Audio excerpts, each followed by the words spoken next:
Oh, Mr. Enzo.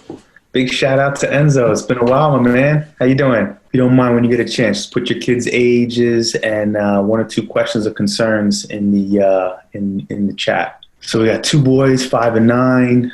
We got a 17-year-old son, 13-year-old daughter, two girls turning 8 and 5 next couple of months. 5-year-old and a 3-year-old boy, 5-year-old girl, 3-year-old boy. So we've got a good mix here. Andres has 4 kids. He's got 18, 16, 9, and 6. 5-year-old son in kindergarten. It's a few minutes after. I'd like to just get started if you guys don't mind. Yeah, sure. Does that sound all right? Okay, good. So first off, thank you. Thank you both, Hemant and Kristen. Listen, every parent, and for the folks that joined us, every parent that is now quarantined is dealing with this new education reality. And so not only are the parents struggling, but the children are as well. And our children either survive or thrive based on how parents manage this effort. So my name is Jason Torres. I'm the chair of SEF, and I'd like to welcome you to our webinar on educating our children during COVID. And so before we begin, like I mentioned earlier, just put in your kids' names, ages. We've got a bunch of them already. And if there's any key questions or concerns, let's get them in. So we want to make sure that we address these during our time. So we have 2 subject matter experts with us today. We have Kristen Pallares and Hemant Venkataraman. So Kristen has been kind enough to bring her perspective as a parent who chooses to homeschool her children. And there's an important distinction between homeschooling and remote learning, this environment that we're in. So I thought it made sense to bring that perspective. One of the distinctions is that it's a choice. It allows you to focus on areas that are particularly important to the family, whether it's faith or sports or character. I've met her children. They're very bright. They're curious. They're full of personality. They're really, really smart. And they're also kind, and they show empathy. And they're all of the things that you would want in your kids. And so we'll draw on that from Kristen.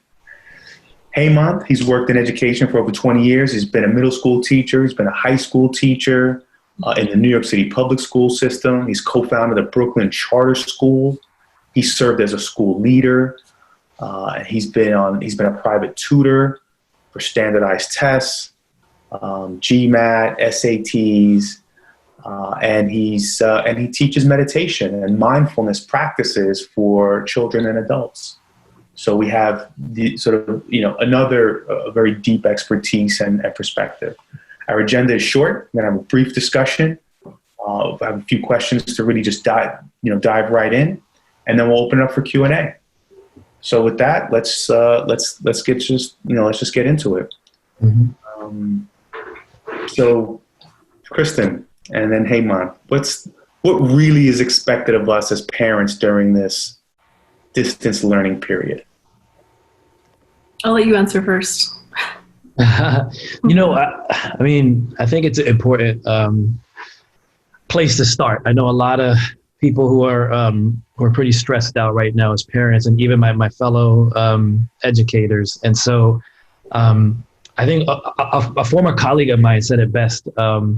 The other day we were chatting on WhatsApp, and she said, I like to remind people this is not homeschooling. This is crisis learning is what we're doing right now. We need to be kind to ourselves as parents, and know that, especially if you've got parents, 1 or 2 parents full-time working at home right now, it's impossible to actually homeschool. That's a process that's very guided, as Kristen can weigh in on. So I think it's important just to first start out by saying, look, we're going to try our best. And I think we'll talk about a couple of things in these next several minutes that will encourage folks to remember that, the kids are going to get through this, and they're going to be okay with our love and support. But I do believe that what's not expected is for us to actually suddenly turn into a substitute teacher who can guide our kids through all of the content that they would have learned. I think it's important to stress that.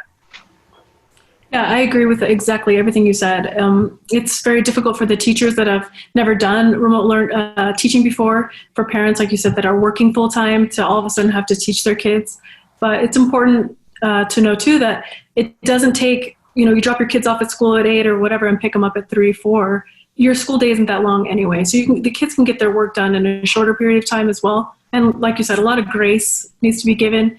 No one's going to die in these 2 times, the 2 months that you're not teaching your kids. They'll catch up. Their kids are so smart and they'll pick up right where they need to be.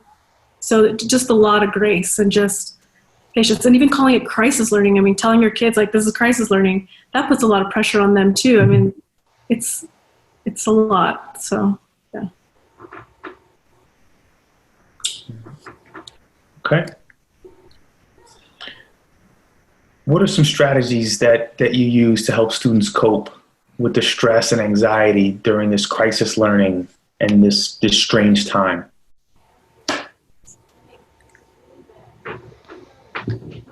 Yeah, I'll share one resource along those lines. Just a couple of slides I'll share along the way here.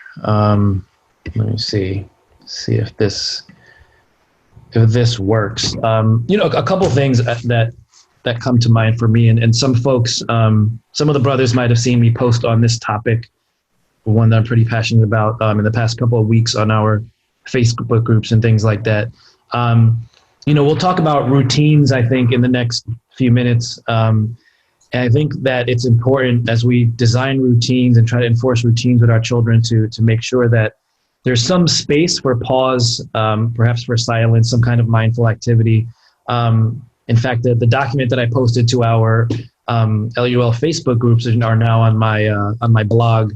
There's a link on the screen. We'll talk about a lot of things this evening, and I don't know that we can cover everything. And as you can see, or as we can see in the chat, there are parents here of children ranging from toddlers to high school or 18 years old. So we've got a really diverse group, right? And so I do want to say that we'll be posting a recording of this. I'll be posting, we'll also include a folder of resources. You'll see a preview of some of them now. And we'll put a Google Drive folder with resources that you can tap in on. And I just want to make sure all the attendees know, and even folks who watch this as a recording, that, I'm happy to be a resource, an ongoing resource, as more questions and things come up beyond this evening. Particularly, for example, mindfulness and meditation. At the link I've provided, there are just activities that we can do to help our students, our children cope with stress, and even just physiologically, breathing techniques, things that allow us to, expunge stress from the body. And I think now, perhaps more than ever, our children are going to really need that. And then for me, I included just 3 other things on this slide that stand out to me as actual kind of daily practices that I've been doing with students around the city and my own children. So one, just gratitude.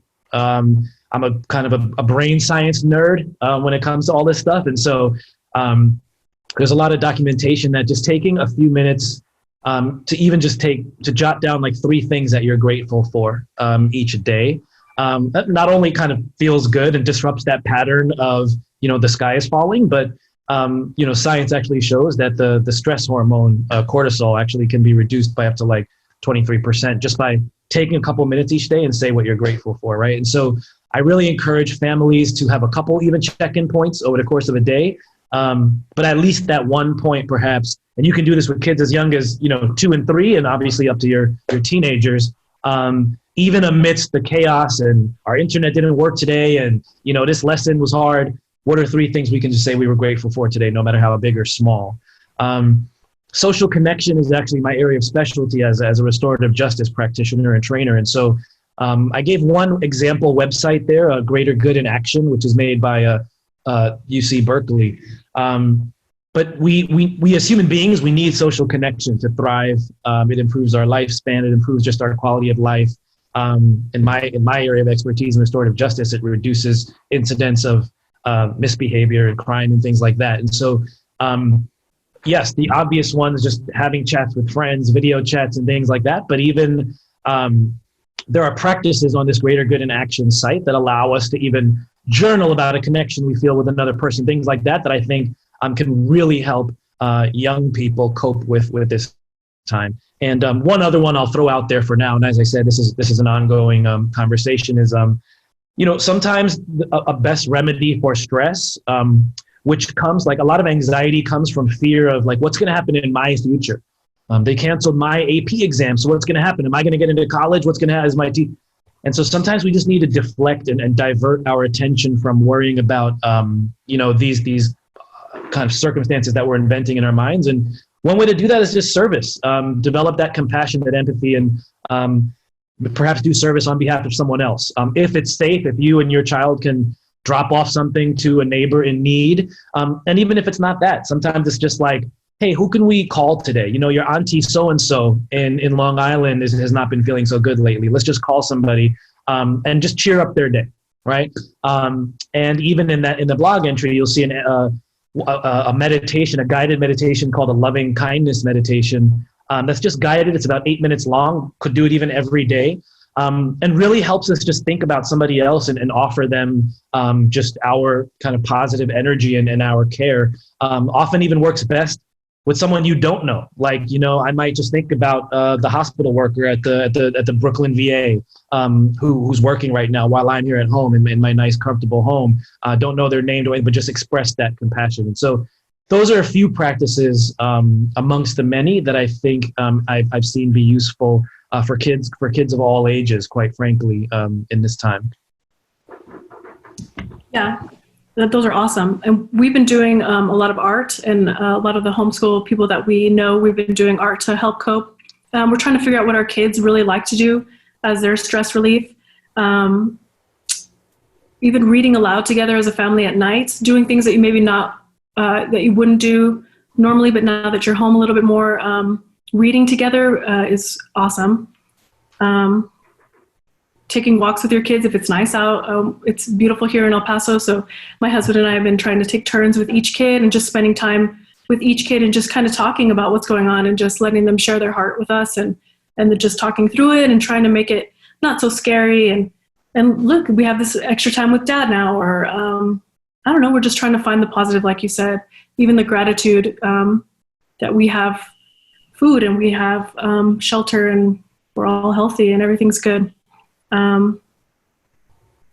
Also, we've been really good about giving breaks. If we feel like they're starting to feel a little overwhelmed, it's okay if we take a day off and do something that maybe we all like to do together, play some games, and it's not the end of the world. So those are some strategies we've been doing. So I don't know if that's helpful or not, but. Yeah. And so what are some things that have worked for you both around best practices for creating a daily routine for the kids? Do you want to go first? Yeah. Did you want to weigh in first? Yeah, please. Yeah, go ahead. Do you want me to go first? Sure, yeah. Okay. Well, since we homeschool already, we're already pretty good about a routine. We try to start at 9, and then there's expectations. This is what we need to get done. This is my job, so I'm fortunate that this is all I have to do. I don't have to do other things. I do other things around the community, but this is my job. So I'm grateful for that. But we have a routine. Our expectations are set. They have their chores. I mean, if we're home, you're gonna do stuff around the house, and so that's super helpful. We all live here. We all use things in the house. You clean up after yourself, and so that's been really great. And they know that as soon as they get their work done, they can play, and so that's a great motivator for them to finish their work. But the routine helps so that it's not chaotic, and they just get up and they know what they need to do, and so that helps alleviate some of that stress for us. And do you find, I'm curious, Kristen, I think some of the brothers have expressed things like this, like, how is it with you coordinating a routine with students of different ages, learning different things? Do you find that it's challenging? Do they have the same routine, but perhaps doing different things, or do you check in with them at different times? With our curriculum, it just depends on what each school has. I know that in the public schools here, the teachers are still teaching each subject. So online, which is really difficult. And so for us, if they're under 5th grade, we're just doing them together. So my 2 younger kids are kind of doing things together. And I mean, one's in kinder and one's in 5th. So it's different in math, obviously. But some of the science stuff, we kind of tend to go to the older kid, and the little one just kind of follows along. She's 5. And so she's kind of getting a little more advanced. But there's no reason to do like 5th grade science and 3rd grade science. science. So yes, some of it's hard and it's 2 months. So make it easy on yourself. Go watch a documentary on whales. I don't know, but make it so that it's not so difficult on yourself. I think my older one, she's pretty self-motivated. So she has her work and she goes and gets it done. And then I check it. She works better that way. So that's great for her. But my middle one, I have to sit down and work with her, and the little one's in kinder. So yes, I have to work with each one, but we set up times, and then when that time's done, they have their busy work, and then you move on to the next kid. So I don't know how it's working with the public schools and how they're setting things up for private schools. I don't know. Yeah, one of the questions that came in was that it's some folks have been had some challenges with some of the requirements. So, for example, Miguel has an 8th grade student that gets a ton of work that's due every day at 6 p.m. And, he wants them to be more flexible, and they're not that flexible. And so how do you balance keeping up with the work? And she's also in some dance training and some extracurricular things. And so she's got a bunch of things going on that doesn't allow for her to meet this, looks like, strict time frame for school. Oh, I don't know. Yeah, I mean, and I think that's something that I might even want to, because I saw Miguel's comment and perhaps communicating with the school about how they, what they envision. I'll say this, and then perhaps, some of these things, I'd love to stay in touch with folks one-on-one and maybe even help people troubleshoot. I'll share a couple quick resources that my fellow educators around the city shared with me. So, for example, sorry, one moment. Let me share this screen. Okay.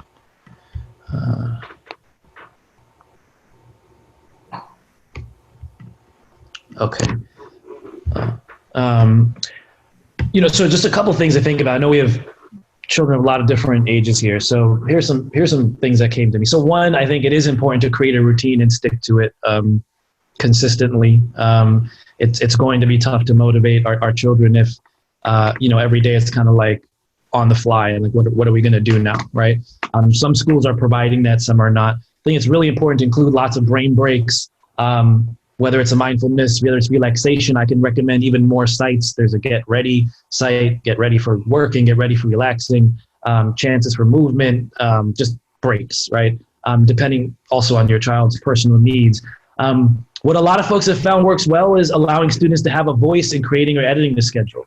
And not just teenagers, but even a 4-year-old, and just helping to say, look, we're going to stick with this. So what works best for you? Are we going to do this first and then take a break? Do you want to write first? Do you want to, and having them and then sticking with it. Trying your best. If you're full-time working, if there's 2 parents full-time working at home, aligning your own breaks with the ones that you program into your child's schedule so that you guys can check in regularly. Having an assigned learning working space that's different from where we play video games, or, and sometimes it's not possible in an apartment and things like that, but if at all possible, right? And there are lots of templates out there. Again, in the folder of resources that we'll share on the SCF site, we'll have some of these available. Just to preview a little bit, even just some of my own friends sent me some things, right? So the first image, they have a 4th and a 5th grader, and this was like the 4th iteration where it says things to do. And they set up their schedule. We're going to have breakfast at this time, then we're going to do math. The young lady in 4th grade also enjoys kind of FaceTiming and doing work in groups with friends. The son in 5th grade kind of churns through on his own. The next picture is like it's a parent who's also a teacher friend of mine with younger students, and you can see lots of free play and eventually, exercise, TV with approval, all that stuff is in there. And then the last picture I thought was really creative was, so again, these are 2 full-time working parents, and then the kids have these assignments coming in from school. So they created just a visually appealing board there, right? And so the kids have those red markers. They put it in the pouch of the thing they're working on at the time. When they're done, they bring it to the parents at the check-in, and the parents kind of look it over and they say, okay, yeah, ELA looks good. Kind of a quick browse, looks like you did what the assignment asked. You can mark it green. There might be an incentive or reward, depending on the student's age, but this is how these full-time working parents have a tight routine. The kids had a voice in it, they modified it a bit, and now there are these designated check-in times, right? So, I'll share, like, for example, here's a template that was created by a teacher.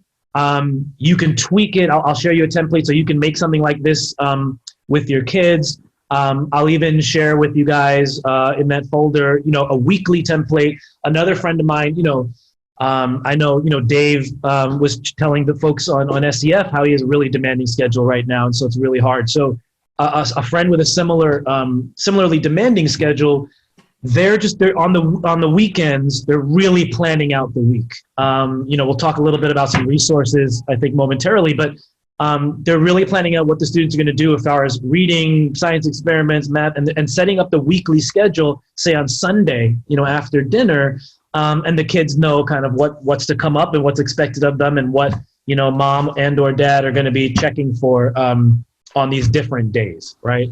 So, I'll share a weekly template with you guys as well. We'll post it on the site, and, hopefully some of these things are helpful. The New York City DOE had these, recommendations, right? So elementary students, 60 minutes of academic time a day, middle school, 120, high school, 180.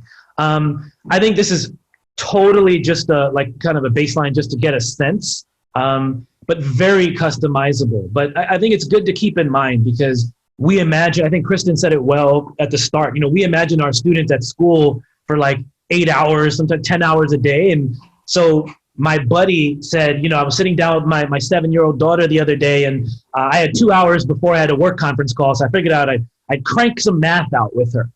And he said, and she started fighting back. I said, you trying to do 2 hours of math with your 7-year-old daughter? Like, that's insane, bro. Like, that relationship is fractured now. You're gonna have to fix that. You can't do that. That's why she was acting up at the end. You had 2 hours of math with this young girl. So yeah, lots of breaks, but also, look, I think a couple of folks have been saying in the chat room, look, you know what, guys, over the next couple of months, or longer, the kids are probably going to have more screen time than we would like or we're used to. I actually did an experiment with my wife. Our daughter, she didn't see a screen until she was 4-year-old. Not a phone, not an iPad, not a television, nothing. And now, yeah, she gets to watch Netflix probably on a daily basis for a few minutes. And she's doing a lot of great work as well. But and that's a career educator saying that. So some of that stuff is going to happen. I know, Jeff was looking for some minutes, as well, and we can talk about that. So look, personally, I would say this, especially through middle school. I'll say this to the brothers on the line. Look, the most important thing I'll say as a career educator that your child can be doing is reading right now. Even if it's 30 minutes a day of reading, number one thing your child can be doing. Look, if they can do all the different subjects, sure, that's ideal. But if you're stressing yourself out because your child didn't finish the science project and this and that, honestly, the number one thing they can be doing is reading and keeping those literacy skills up. It's the first thing to disappear, right? If they can do some form of problem solving.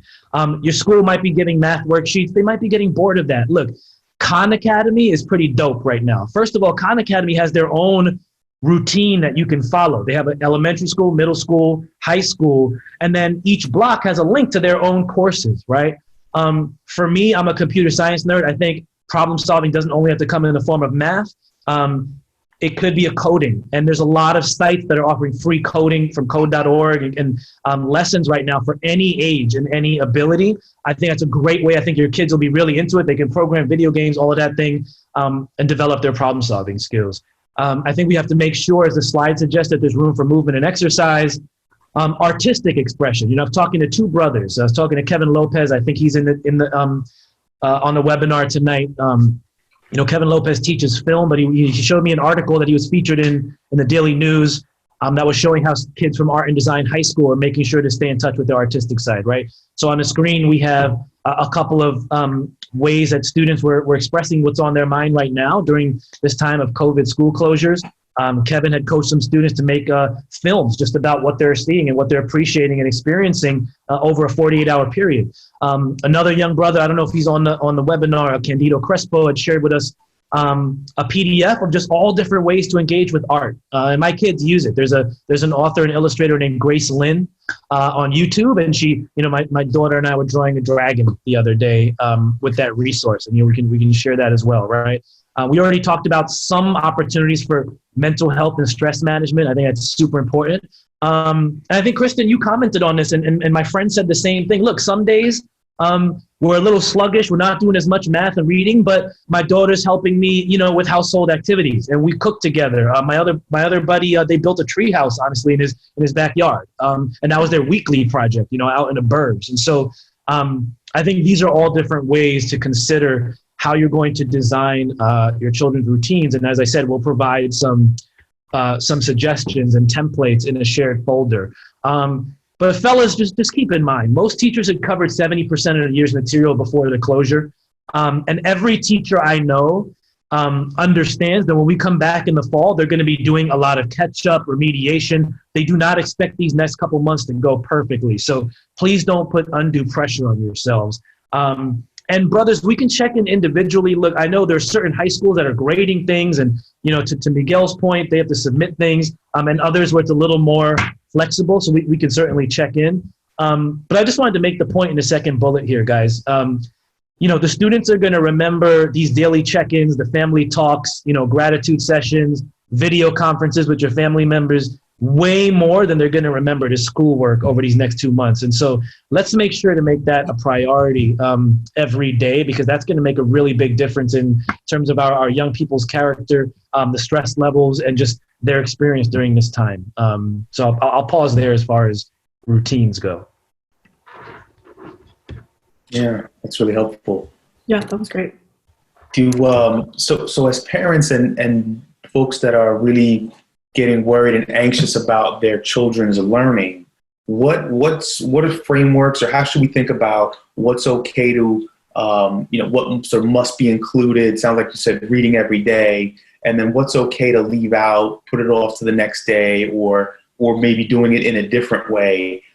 How should we think about that? What should be included and what's okay to leave out when you have this block of time and you have deadlines and things that you need to get out, both for work and also for the students' work? I'll let you go first. No, I think it's sort of kind of what I was saying a moment ago. I'm going to be honest. I think that, my kids are 5 and 3, but I think through elementary school, middle school, and a lot of us there's a lot of resources out there, or we're getting a flurry of work handed to us, but are feeling pressured about getting our kids to get through all of it. Like, oh my God, what if they don't learn about photosynthesis? I'll just say this, maybe this is my personal opinion, but I know a lot of educators share this, it's okay, y'all. It's okay. Look, I think you get some reading in, if it's a young child, even reading with them, if they're the older, even if it's 30 minutes, but if they don't do science that day or for a few days, honestly, it's okay. That's my feeling on it. Now, with the high school kids, as you said, there's a recommendation at that age of maybe if you can get 3 hours of focused academic time on any given day, right? Are there going to be incentives? Does your high school kid want to go on Snapchat and they don't really like math, so maybe that's the first thing they do. They do a check-in with you. You can break it up in that way.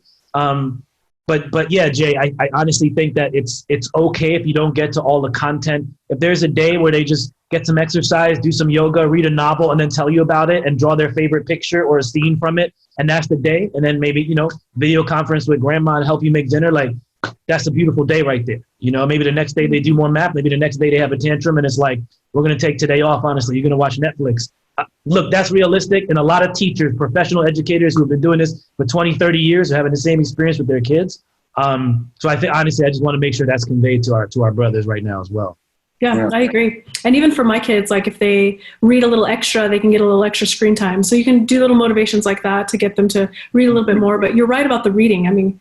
Reading is key, and you can learn so much just by any book that they're reading. So that, yeah, if they miss a day of science, no one's going to die. But yeah, I agree too. Just grace, a lot of grace. It's going to be okay. Yeah.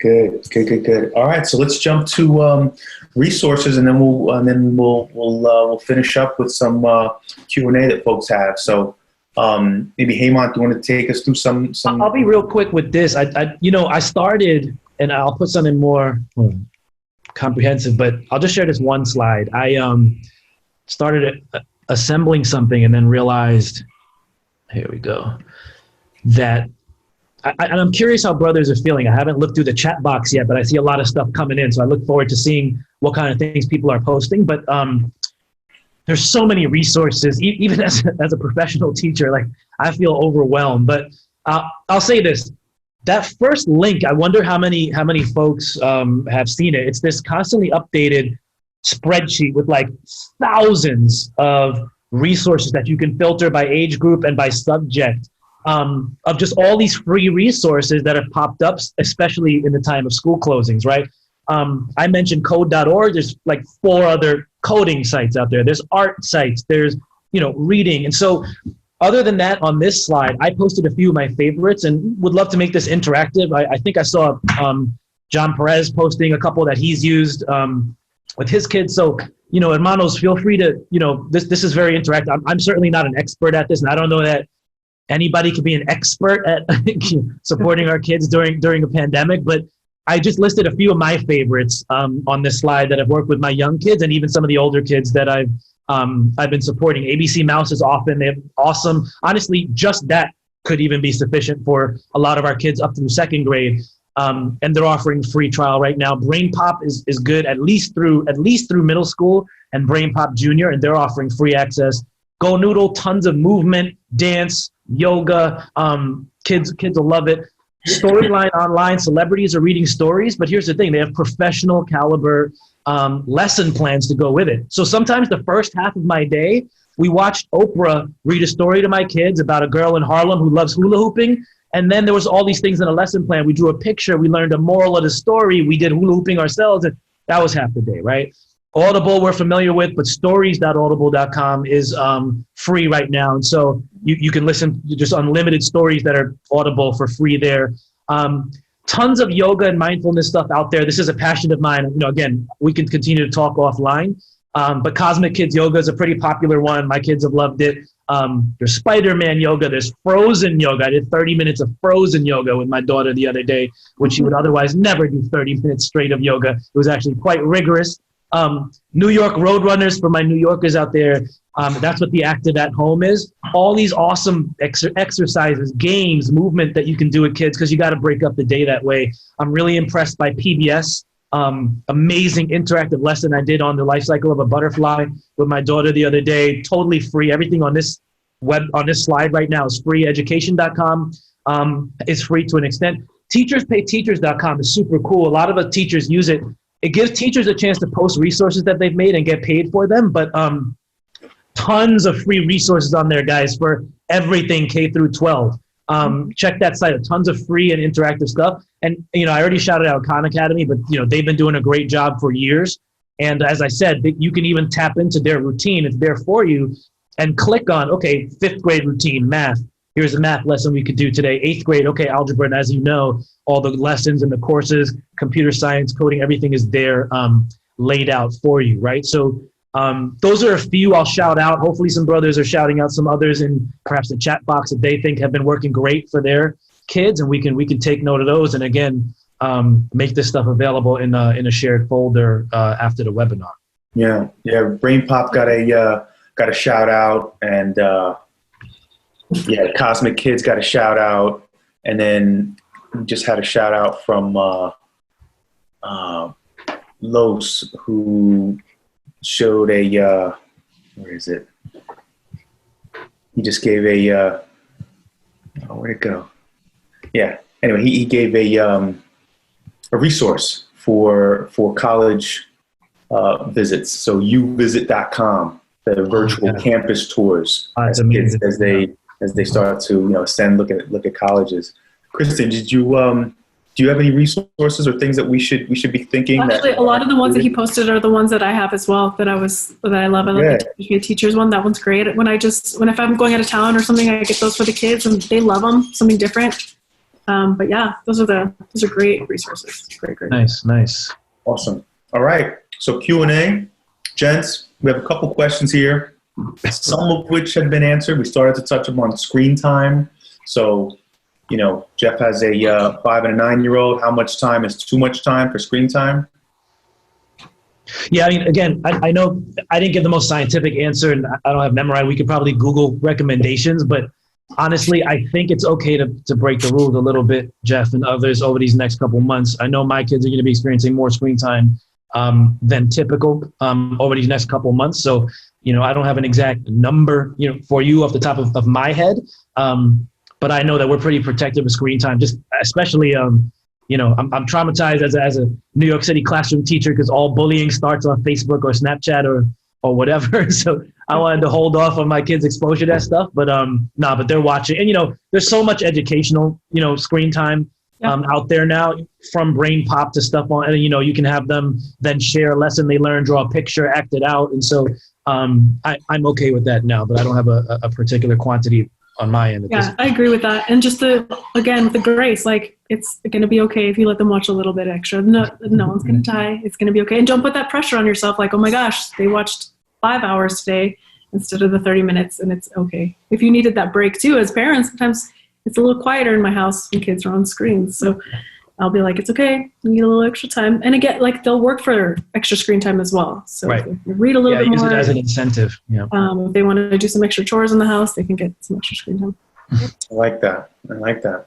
So John Perez has a question around meditation. So what's the earliest that you can start to do some meditation? He has a 2-year-old. Done the Cosmic Kids on YouTube, loves that. They had some progress there and some success, but how should they think about meditation? Yeah, in my experience, just about any age. I think the youngest age, when you start to get to 2 and 3-year-old toddlers, I think there are just some simple breathing exercises, Jot, and so like me and my son, he's 3, we sit down, we do something called the candle breath or the straw breath. We breathe in through our nose and out through a tiny little hole. It's a straw. The whole idea is we're slowing down the system and engaging the parasympathetic nervous system. And the fact that with a 2-year-old, even if you can just, or a 3-year-old, do a few breaths and just close their eyes, put their hand on their belly and just observe it expanding and contracting. The idea is that all we're trying to do at that age is just learn that we can pause. And if they can pause, and then maybe identify feelings after, 2-year-olds will take to that too, right? Then you can start using it in times of meltdown and tantrum, which has been working with my 3-year-old who struggles with that. And my daughter never did. And so now he's in tantrum. So we pause, we go to our special place. And they like it's the meditation space. We do a few straw breaths. How are we feeling? And what can we express there? And so that would be my sense for a 2-year-old. And then the Cosmic Kids and some of the resources I posted at the link, on my blog, like Sky Schools. There's a lot of really great guided ones that are going on throughout the day now that you can do with your children, which can be a really fantastic experience if you haven't tried that. Okay. The other questions we had here were really just around resources and curriculum. And we're going to post those. And so Ray Sanchez had a question really around policy that was specific to New York City. We may want to just hold that for now. It's very specific to vulnerable populations and just try how to get this, how to just manage this here specifically. But really this is want to focus on just the ones that we have for parents right now. So any last parting wisdom, pearls, advice? Kind of as a parting, and also, perhaps some of that we chat, but I briefly was able to skim Ray's comment, and I think that to his point about summer learning loss and additional sessions, and there had been some whispers that maybe we could get going. We talked about social connection this evening, and we talked about how bros might be able to support each other. And so I wonder whether, there's so many bros with these certain talents. We could start posting this on the Facebook groups and things, as well as questions. But, for example, could a brother who is an artist do a midday Zoom session and brothers can log into with their kids, or drop your kids off, and he's leading a little midday doodle, right? I would love to do a yoga and meditation session with all the kids over Zoom, and who knows what other expertises that we could bring to the table there, right? A song session with a brother who plays the guitar, and we're doing things like that. So I think that's something that could be done. And then I think there's a deeper question that Ray's discussing about how to cut off the summer learning loss, particularly because the populations and demographics that a lot of us live in and come from are most susceptible to that. So maybe perhaps that is a conversation that we continue offline, and maybe even talk about SCF's role in remedying that. Okay. I also think this time is good for focusing on what maybe the kids are lacking. My middle child, she was in a class of almost 25 kids, and so her reading was lacking. And so her being home now, when she was in the public schools, that's what I'm saying, she was lacking. But now that she's home, we're able to work on it a little more one-on-one. So maybe in some of those kids, we can find what maybe they're struggling in, and then you have that one-on-one time now. So that's awesome. Instead of being in a classroom full of 25 kids, they now have you one-on-one where you can kind of focus on those things where maybe they are struggling, and just find out a little bit more about what they're good at too, and focus on that and what they're struggling in. Okay. Excellent. Yeah, Okay. to an extent, maybe we've scratched the surface of some topics this evening. I hope brothers got, a gem or two or an idea here or there, but definitely want to keep the conversation going, because I know here in New York, we're going to be shut down for a while, probably other places. So we're going to be dealing with this. So let's stick together. I'd love to be a resource and just a liaison and have this ongoing conversation with brothers. And we'll post things that we discuss. We're going to post this on the website. We'll post on our social media, but let's keep the conversation going and share resources and see what we can do. Excellent. Well, thank you. Hemant and Kristen, thank you so much for your perspectives, for your expertise, and for your kindness. Really appreciate it. And thanks to the panelists, to the attendees that came. And so be safe. And we will be in touch soon. Thank you so much. Thank you. All right.